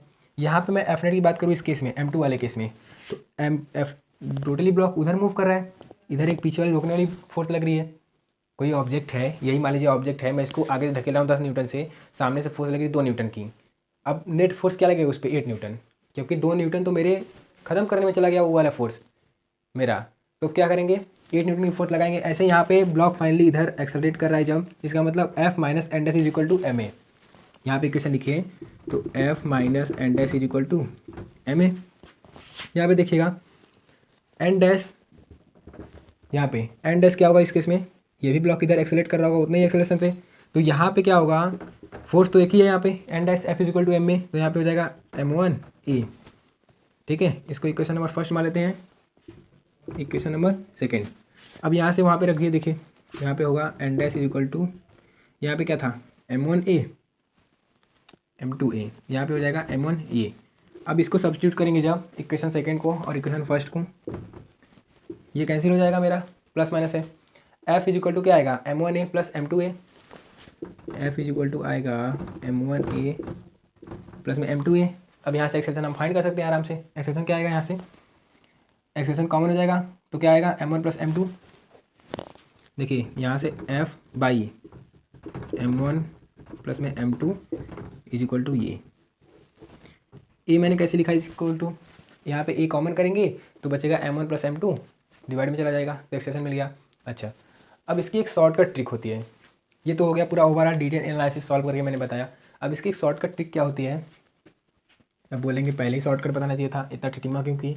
अब यहाँ पे समझो ध्यान से, अगर मान लेते हैं, क्योंकि शॉर्टकट भूल गया तो ये वाला काम देगा, इसको एक सिस्टम मान लो, दोनों ब्लॉक को मैंने एक ब्लॉक को इंडिविजुअली लेके किया था, तब मेरा ऐसे ऐसे अलग अलग आया था इतना एक्सेलेरेशन। अब मैं इसी दोनों ब्लॉक को एक सिस्टम मान लेता हूँ कि दोनों ब्लॉक एक ही है, तब क्या हुआ, इसको मैंने क्या माना, सिस्टम। जब इसको मैं सिस्टम मान लूँगा तो क्या होगा, इसका नेट मास कितना आएगा, m1 प्लस m2, नेट मास m1 plus m2। Finally acceleration किधर हो रहा है, आगे की तरफ, फोर्स कितना है f, तो F नेट इक्वल टू क्या हो जाएगा, ma। इसको हटाएं, यहाँ पे शॉर्टकट देखिए, यहीं पे देख लीजिए, शॉर्टकट है इसका, देखिए इसका नेट मास क्या आएगा, नेट मास आएगा m1 प्लस में m2। एक्सेलेरेशन उधर एक्सेलेरेट करिए बॉडी, F उधर लग रहा है, तो F इज इक्वल टू होता क्या है, ma।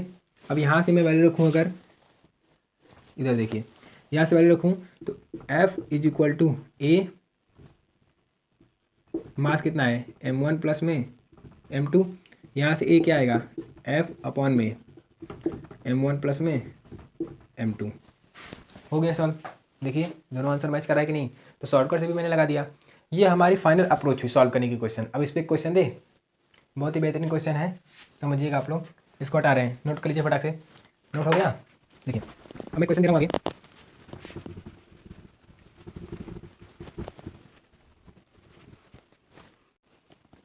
यहाँ पे फिर मैंने वही क्वेश्चन लिया है, थोड़ा सॉल्व करना रहेगा इस बार, देखिएगा।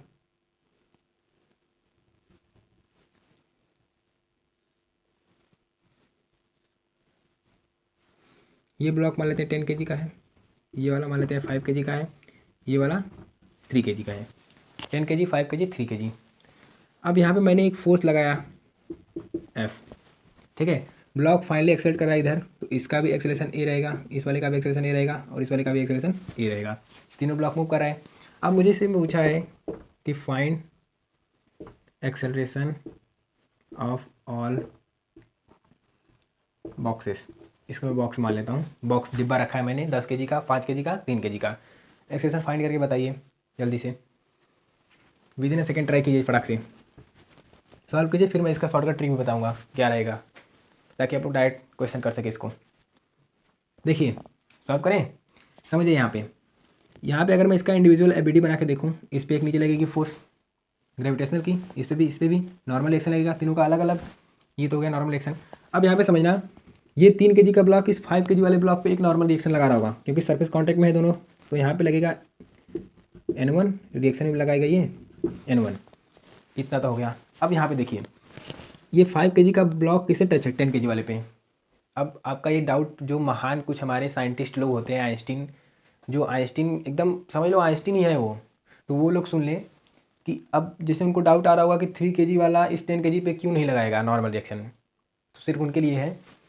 देखो बेटा, ये जो कांटेक्ट में है ना, ये 3 kg 5 kg कांटेक्ट में है, ठीक है, 5 kg 10 kg कांटेक्ट में है, 3 kg वाला 10 kg से कांटेक्ट में नहीं है, तो वहाँ पे 3 kg वाला 10 kg पे नॉर्मल रिएक्शन फोर्स नहीं लगाएगा। नॉर्मल रिएक्शन कहाँ लगता है, हमेशा कांटेक्ट सरफेस पे।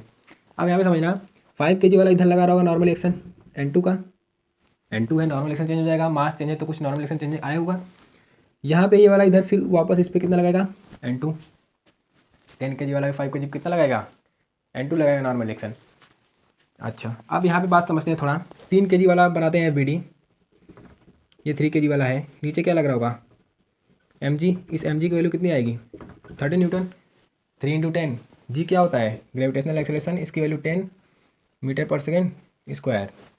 जिन महानुभावों को ना याद रहे ये नोट कर लें, जी इज इक्वल टू 10 मीटर पर सेकेंड स्क्वायर। यहाँ पे समझना, ऊपर लग रहा होगा नॉर्मल रिएक्शन n,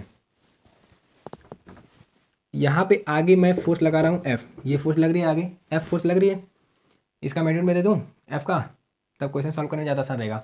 चलिए ले लेते हैं, F का मेजरमेंट मान लो है 20 न्यूटन, F का मेजरमेंट मैंने दिया है 20 न्यूटन, ये F लग रहा होगा इधर 20 न्यूटन का।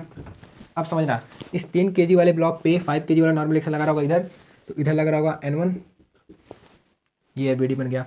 अब ये N जो होगा इस mg के इक्वल होगा, क्योंकि ऊपर नीचे तो ब्लॉक मूव नहीं कर रहा है, ऊपर नीचे वाले केस में इक्विलिब्रियम में है, तो यहाँ से मैं लिखूंगा N = 30 न्यूटन।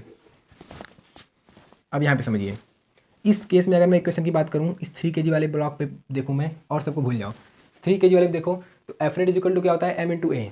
यहाँ पे एफ नेट क्या होगा, ब्लॉक फाइनली इधर एक्सलेट कर रहा है, इधर मूव कर रहा है, मतलब कि ये वाली फोर्स पक्का रोकी होगी, ये वाली फोर्स आगे बढ़ाने का काम कर रहा होगा।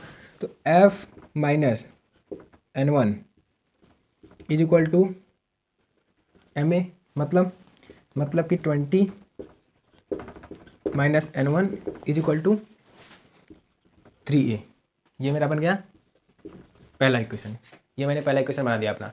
अब दूसरे इक्वेशन की बात करते हैं। यहाँ पे देखिए 5 kg वाले ब्लॉक की बात कर रहा हूँ, इस पे लग रहा होगा नीचे एक mg, ऊपर लग रहा होगा नॉर्मल एक्शन जिसको बोलते हैं एन डैश, क्योंकि नॉर्मल एक्शन चेंज हो जाएगा इस बार।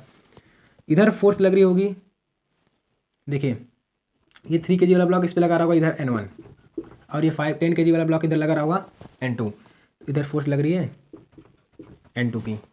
अब यहाँ पे एन डैश जो होगा, एन डैश किसके इक्वल होगा, 50 न्यूटन। ये समझ में आएगी नहीं बोलो। 5 kg वेट है, ग्रेविटेशनल एक्सेलरेशन कितना लगेगा 10, तो 5 × 10 50। यहाँ पे जो नेट इक्वेशन आएगी मेरी वो क्या आएगी, सेकेंड इक्वेशन, ब्लॉक फाइनली इधर आगे मूव कर रहा है, एक्सेलरेशन इधर है, ये 5 kg वाला ब्लॉक है यहाँ पे, तो n1 minus n2 is equal to 5 है।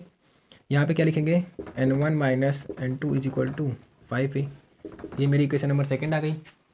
तीसरी इक्वेशन की बात करते हैं अगर, तो देखो ये 10 kg वाला ब्लॉक, यहाँ पे 10 kg वाले ब्लॉक पे नीचे लग रहा होगा mg, ऊपर लग रहा होगा नॉर्मल एक्शन जिसको बोलते हैं एन डबल डैश, क्योंकि नॉर्मल एक्शन चेंज होगा।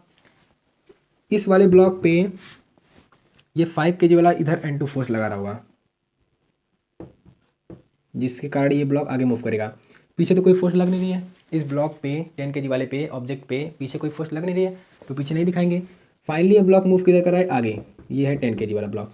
यहाँ पे मैं अगर एफ नेट निकालूँ तो F net is equal to M A, F net क्या है n2 is equal to M A, तो वहाँ से क्या आएगा देखना, n2 इज इक्वल टू मैं लिखूँगा एम ए, एम कितना है 10a, ये आ गई इक्वेशन नंबर थर्ड। अब यहाँ से मैं तीनों इक्वेशन को जब सॉल्व करूँगा सब्स्टिट्यूट करके, यहाँ से देखना कैंसिल क्या क्या हो रहा है, ये n1 से n1 गया, यहाँ पे n2 से n2 गया, कैंसिल हो गया कि नहीं। देखिए 20 माइनस n1 है, यहाँ पे क्या है पॉजिटिव में n1 है, यहाँ नेगेटिव n2 है, यहाँ पे n2 है। तीनों इक्वेशन को मैं ऐड कर रहा हूँ सीधे सीधे, मैंने क्या किया, तीनों इक्वेशन को ऐड किया, इधर भी ऐड होगा।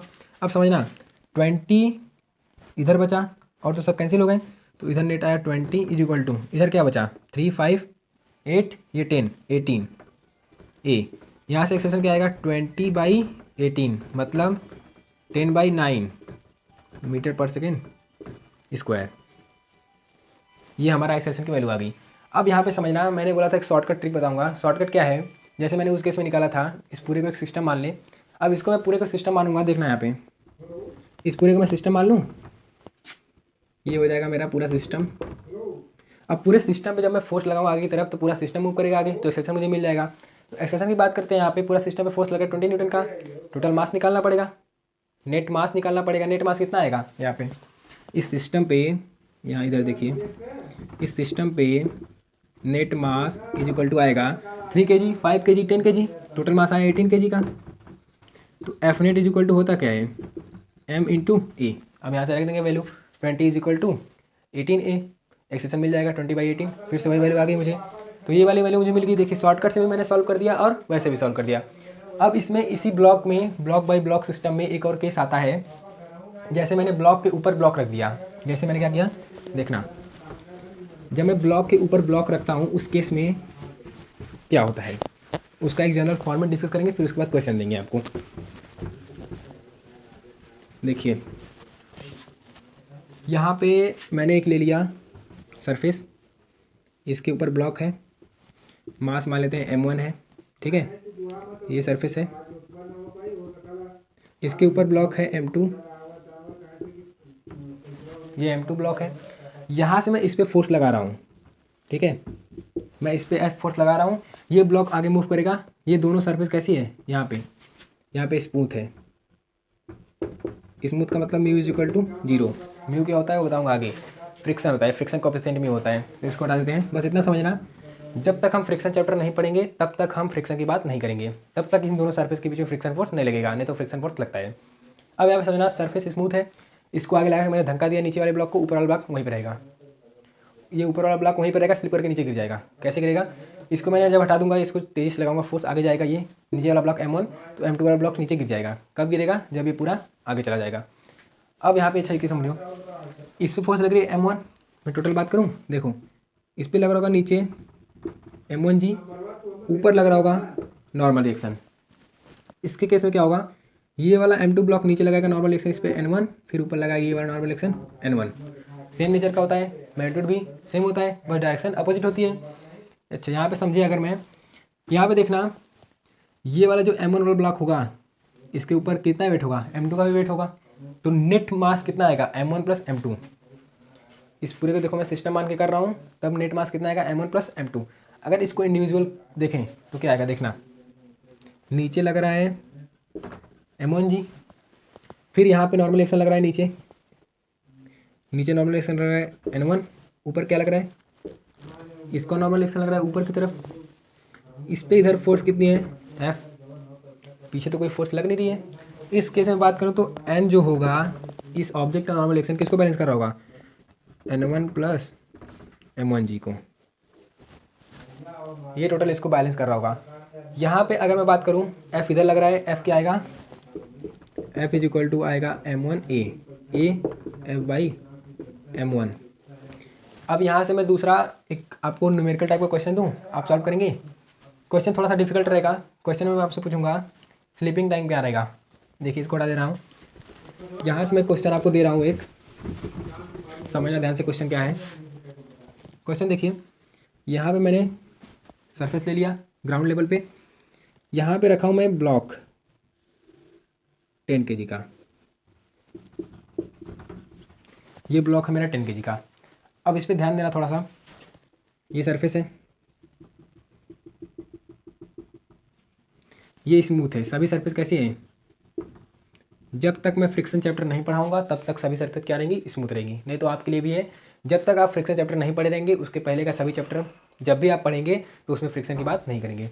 यहाँ पे इसके ऊपर मैं रखा हूँ यहाँ पे 2 kg का ब्लॉक, जस्ट यहाँ पे टच है, ठीक है, ये वाला यहाँ पे ब्लॉक टच है, 2 kg का ब्लॉक रख दिया। यहाँ से मैंने फोर्स लगाया F is equal to 20 newton का मैं फोर्स लगा रहा हूँ, 20 न्यूटन का मैंने फोर्स लगाया, आगे फोर्स लगाया इस पर, सरफेस स्मूथ है, यहाँ पे भी सरफेस स्मूथ है, लिख देते हैं यहाँ पे भी सरफेस कैसी है, स्मूथ है।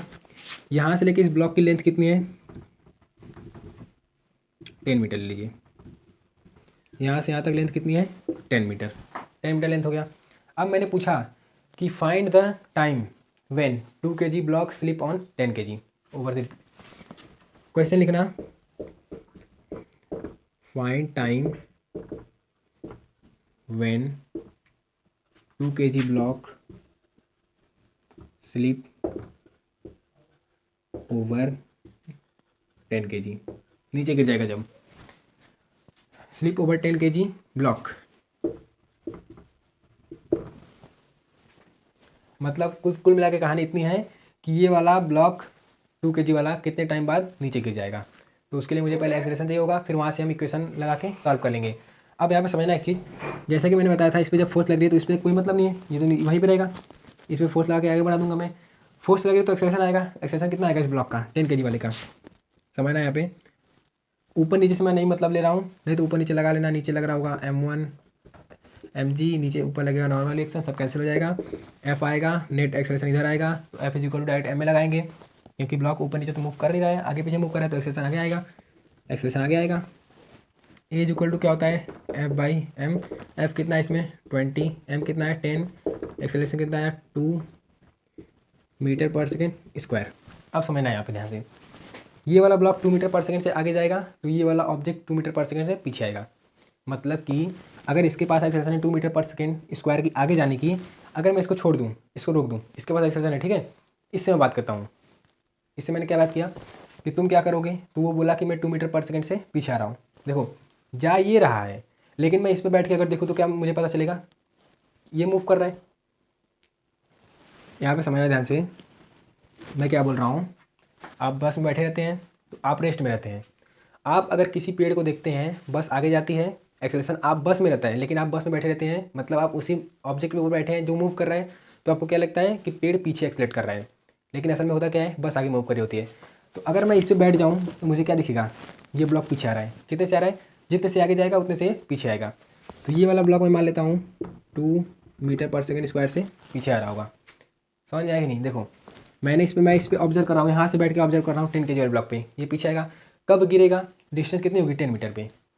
जैसे ही ये पूरा 10 मीटर क्रॉस किया फॉल्स कर जाएगा, नीचे गिर जाएगा ब्लॉक 2 kg वाला। वही टाइम मुझे चाहिए, एक्सेलेरेशन मिल गया मुझे। अब इक्वेशन लगाएं, देखिए मुझे गिवन क्या क्या है। एक्सेलेरेशन है 2 मीटर पर सेकेंड स्क्वायर, डिस्टेंस है 10 मीटर की, इनिशियल में वेलोसिटी क्या थी 0। अब वहाँ से इक्वेशन लगा के फाइंड कर लें। एस इज इक्वल टू क्या होता है U T plus half A T square, S की वैल्यू कितनी है 10 इज इक्वल टू, ये वाला टर्म 0 हो जाएगा, प्लस में हाफ इंटू एक्सेलेरेशन कितना है 2 इंटू टी स्क्वायर कट जाएगा। यहाँ से ऊपर आएगा क्या 10 is equal to T square, T is equal to क्या आएगा रूट में 10 सेकेंड, मतलब रूट में 10 सेकेंड के बाद ये वाला 2 kg वाला ब्लॉक इस पे से स्लिप कर जाएगा। ये मेरा पूरा कॉन्सेप्ट हो गया। अब मैं इसके बाद बात करूँगा पुल्ली सिस्टम। चलिए बात करते हैं पुल्ली सिस्टम की। किसकी बात होने जा रही है, ये नया कॉन्सेप्ट है पुल्ली सिस्टम, इसको अच्छे से करिएगा। कॉन्सेप्ट पहले सीख लेना, क्योंकि कॉन्सेप्ट पकड़ रहेगी तभी हम क्वेश्चन सॉल्व कर सकते हैं। पुल्ली में देखिए यहाँ पे मान लीजिए ये सीलिंग है, इस पर मैंने पुल्ली लगाया है। ये पुल्ली कैसी है, फिक्स है। पुल्ली फिक्स है मतलब पुल्ली अपनी पोजीशन से मूव नहीं करेगी, पुल्ली यहीं पे फिक्स है। यहाँ पे पुल्ली फिक्स है। पुल्ली घूम सकती है, रोटेट कर सकती है, यहीं पे ये एक्सिस ऑफ रोटेशन होगा, इसी के अबाउट पुल्ली ऐसे ऐसे रोटेट करेगी, लेकिन पुल्ली नीचे नहीं गिरेगी, मतलब पुल्ली ऊपर नीचे नहीं जाएगी लेकिन वहीं पे रोटेट करेगी। यहाँ पे मैंने इधर मास लिया है M1, इधर मैंने मास लिया है M2 का। अब मैं बोल रहा हूँ कि फाइनली ब्लॉक इधर एक्सेलरेट कर रहा है, ग्रेविटेशनल फोर्स लग रहा होगा दोनों में, लेकिन मैं बोल रहा हूँ M2 ग्रेटर देन M1। मैं क्या बोला इसमें, M2 is greater than M1। अब इस केस में समझना, ये वाला मास बड़ा है मतलब इसको ज़्यादा फोर्स लगेगा नीचे, ग्रेविटी ज़्यादा खींचेगी इसको, तो ओवरऑल ब्लॉक किधर मूव करेगा नीचे। इस केस में मैं अगर एक्सेलरेशन फाइंड करूँ, अगर इस केस में मुझे पूछे एक्सेलरेशन क्या होगा। एक्सेलरेशन की बात करते हैं, देखिए इसका एबीडी बनाए, यहाँ पे देखिएगा ये M1 ब्लॉक है, नीचे लग रहा होगा M1G, ठीक। ये स्ट्रिंग से बंधा हुआ है ब्लॉक, तो ऊपर लगेगी स्ट्रिंग में टेंशन फोर्स T, इधर भी स्ट्रिंग से T, क्योंकि नीचे रस्सी खींचेंगे आप तो रस्सी अपने आप को बचाने के लिए क्या करेगी, ऊपर अपनी तरफ फोर्स लगाएगी। तो रस्सी में फोर्स जो होता है वो पेयर में लगता है और अपोजिट रहता है। अब यहाँ पे देखना ऊपर लग रही है फोर्स T। M2 की मैं बात करूँ, अगर नीचे रहा M2G, ऊपर लगेगा T। नेट फोर्स क्या होता है, F net is equal to क्या होता है, हमारी जितनी भी कहानी चलेगी F net is equal to M A net, इस फॉर्मूले को हमेशा याद रखिएगा। तो यहाँ से A क्या आएगा F नेट बाई M, ठीक। अब यहाँ समझिएगा, मुझे यहाँ पे एक्सेलेरेशन फाइंड करना है। ब्लॉक फाइनली मूव किधर करा है, ऐसे एक्सेलेरेशन यही है, इसका इधर एक्सेलरेट कर रहा है, मतलब ये वाली फोर्स ज़्यादा लगेगी, नीचे वाली फोर्स ज़्यादा होगी, ये वाली फोर्स कम होगी। इस केस में क्या है, ऊपर वाली फोर्स नीचे वाली फोर्स से ज़्यादा होगी तभी ना ऊपर उठा रही है, मतलब ये वाली फोर्स ज़्यादा होगी, ये वाली फोर्स कम होगी नीचे वाली। इस केस में इक्वेशन क्या लिखूँ, M1 के केस में देखना T, क्योंकि ये फोर्स ज़्यादा है, F नेट निकालना है, T माइनस क्या होगा M1G is equal to MA। MA का मतलब M1A, मास कितना है यहाँ M1A। दूसरे केस की मैं बात करूँ इसकी, तो यहाँ पे M2G ग्रेटर होगा, क्योंकि नीचे फाइनली ब्लॉक आ रहा है, तो यहाँ पे हो जाएगा M2G माइनस, टेंशन तो वही रहेगा क्योंकि स्ट्रिंग मैंने चेंज नहीं किया तो टेंशन भी चेंज नहीं होगा। यहाँ पे आएगा M2A, mass into acceleration, F net है, ये टोटल हुआ F नेट, इधर आया MA। अब यहाँ पे समझिएगा ये T वाला टर्म कैंसिल हो जाएगा, क्योंकि इधर माइनस में इधर प्लस में ऐड कर देना इक्वेशन को। ये मान लेते हैं इक्वेशन फर्स्ट है, ये मान लेते हैं इक्वेशन सेकंड है, दोनों इक्वेशन को मैंने ऐड कर दिया। क्या किया है यहाँ पे, ऐड कर दिया है, कैंसिल हो जाएगा। तो यहाँ से मिलेगा क्या मुझे finally M2G minus M1G is equal to क्या मिलेगा M1A प्लस में M2A। अब यहाँ से समझिए मुझे क्या चाहिए, एक्सेलरेशन चाहिए, तो मैं यहाँ से A वाले टर्म को कॉमन कर सकता हूँ, यहाँ से कॉमन कर लेते हैं। A कॉमन करेंगे तो क्या आएगा M2G minus M1G is equal to A common करेंगे तो आएगा M1 प्लस में M2। ये नेट फोर्स रही, तो एक्सेलरेशन इज इक्वल टू क्या हो जाएगा, इधर लिख रहा हूँ, A इज इक्वल टू हो जाएगा मेरा m2g माइनस m1g अपॉन में m1 प्लस में m2।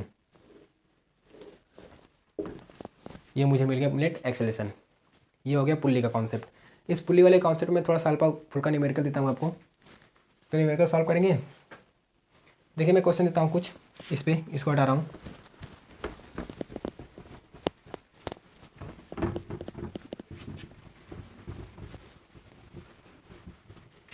यह मैं फॉर्मूला लिख दे रहा हूँ। फॉर्मूला क्या आया था मेरा ओवरऑल? फॉर्मूला मेरा आया था एक्सेलरेशन इज इक्वल टू क्या आया था, m2g माइनस m1g अपॉन में m1 प्लस m2, इतना आया था मेरा। अब यहाँ पे समझना एक चीज़, यहाँ पे मैं क्या कर रहा हूँ, इस वाले मास को मैं ले रहा हूँ। ये मान लेते हैं 10 kg का ब्लॉक है, ये मान लेते हैं 5 kg का है। इसका मास ज़्यादा है तो नीचे मूव करेगा फाइनली, इसका मास कम है तो ये ऊपर जाएगा। पुल्ली है, स्मूथ पुल्ली है, पहली बात। फिक्स है, पुल्ली फिक्स है, स्मूथ है, दो चीज़ रहेगा पुल्ली में, ठीक है। अब यहाँ समझिएगा, मुझे एक्सेलरेशन चाहिए, फाइंड एक्सेलरेशन। फटाके सॉल्व कीजिए, अभी भी बताऊँ क्वेश्चन लग जाना चाहिए। यहाँ पे समझते हैं हम, देखिएगा थोड़ा सा, जिसको नहीं आ रहा है वो देख ले, इधर इधर कुछ महानुभाव होंगे, इधर फोकस करें। अब यहाँ पे समझना, इसके लिए मैं इक्वेशन लिखूँ, हालांकि मैं डायरेक्ट भी लगा सकता हूँ, लेकिन मैं आपको स्टेप बाय स्टेप सॉल्व करके बता रहा हूँ। किसी केस में अगर नहीं लगा तो वहाँ पे आप ऐसे लगाइएगा। यहाँ पे समझना ध्यान से, हम इसके लिए इक्वेशन लिखूँ, फाइनली नीचे मूव करेगा तो नीचे लगेगा mg, ऊपर टेंशन रोक रही है, इसमें भी नीचे लगेगा m-g मान लेते हैं क्योंकि मास चेंज है।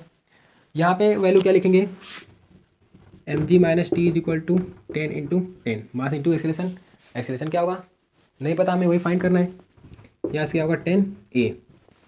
अब समझना, इस केस में बात करूँ मैं तो यहाँ पे होगा t minus m-g is equal to कितना 5a। सब्स्टिट्यूट करें, कट गया। mg की वैल्यू कितनी आएगी 100, इस केस में mg कितना आएगा 100 न्यूटन, इस केस में mg कितना आएगा 50 न्यूटन। तो यहाँ से 100 माइनस 50 इज इक्वल टू कितना 15a। यहाँ से कितना आएगा 50 इज इक्वल टू 15a। ए की वैल्यू क्या आएगी 50/15। यहाँ से कितना आएगा 5 से कट करेंगे तो 10/3, 10/3 मीटर पर सेकेंड स्क्वायर। इस 10/3 को मैं क्या लिख सकता हूँ g/3। अरे जी की वैल्यू क्या होती है 10 मीटर पर सेकेंड स्क्वायर, तो मैंने g/3 लिख दिया। अब यहाँ पे देखना, इसी क्वेश्चन में थोड़ा सा चेंज कर रहा हूँ बस हल्का सा। देखिए यहाँ पे मैं क्या कर रहा हूँ, यहाँ पे नीचे मैंने एक और ब्लॉक लगा दिया, एक स्ट्रिंग बांध के मैंने एक ब्लॉक लटका दिया जिसका मास है 2 kg। अब क्या करें, अब तो काम गड़बड़ा गया, पूरा काम गड़बड़। यहाँ पे समझना आप ध्यान से। अब क्या करेंगे, यहाँ पे देखना, नेट जो इधर आएगा ओवरऑल तो ब्लॉक ऐसे ही मूव करेगा, एक्सेलरेशन ब्लॉक का इधर ही रहेगा, तो जिधर मूव करता है उसकी डायरेक्शन पॉजिटिव ले लेते हैं, ये होता है। अब इसको समझना, यहाँ पे ब्लॉक फाइनली इधर ही मूव कर रहा है। अगर मैं इसको एक सिस्टम मान लूँ, इसको मैंने अगर एक सिस्टम एज्यूम कर लिया, ये मैंने क्वेश्चन चेंज कर दिया है। अब यहाँ पे मुझे एक्सेलरेशन फाइंड करना है। अब यहाँ समझना, इसको सिस्टम मान लिया मैं, जब ये भी मिट गया, कोई बात नहीं, लिख देते हैं, इसको मैंने सिस्टम मान लिया है।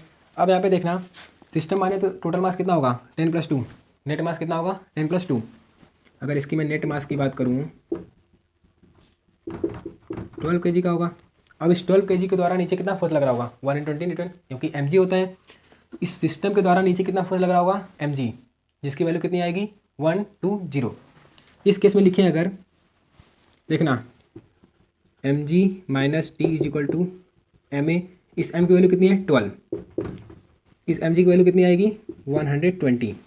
इस केस की बात करें अगर, यहाँ पे होगा t, रोकने वाला कौन होगा mg मतलब 50, t minus 50 is equal to कितना 5a। अब यहाँ पे देखिए, इसको हो गया ऐसे, यहाँ पे आएगा 70, इधर आएगा 17a। यहाँ से a की वैल्यू मुझे क्या मिली 70/17 मीटर पर सेकेंड स्क्वायर। तो यहाँ पे अगर कई सारे ब्लॉक रहेंगे तो घबराना मत, सीधे यहाँ पे क्या लगाएंगे, इसको सिस्टम मान लेंगे, कहानी खत्म, टोटल ब्लॉक इधर ही मूव कर रहे हैं, बस मुझे इसी से मतलब है। ये मेरा पूरा हो गया पुल्ली कॉन्सेप्ट के ऊपर। आगे पढ़ेंगे थर्ड लॉ ऑफ मोशन, ठीक है।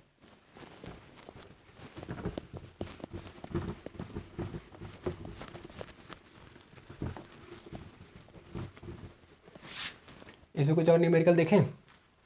मान लीजिए कि ये मेरी सरफेस हो गई, यहाँ पे पुल्ली है, ठीक है। यहाँ पे मैं मान लेता हूँ एक और पुल्ली है। आप क्या किए, यहाँ से मैंने एक ऑब्जेक्ट लटकाया है 10 kg का, ये मैंने लटका दिया है।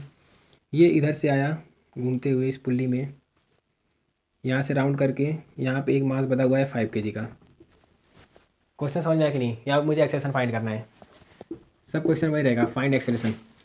देखिए यहाँ इस रस्सी से मैंने इसको लटकाया, ऐसे घुमाया, फिर ऐसे घुमा के इस ब्लॉक में बांध दिया हूँ, मुझे एक्सेलेरेशन चाहिए।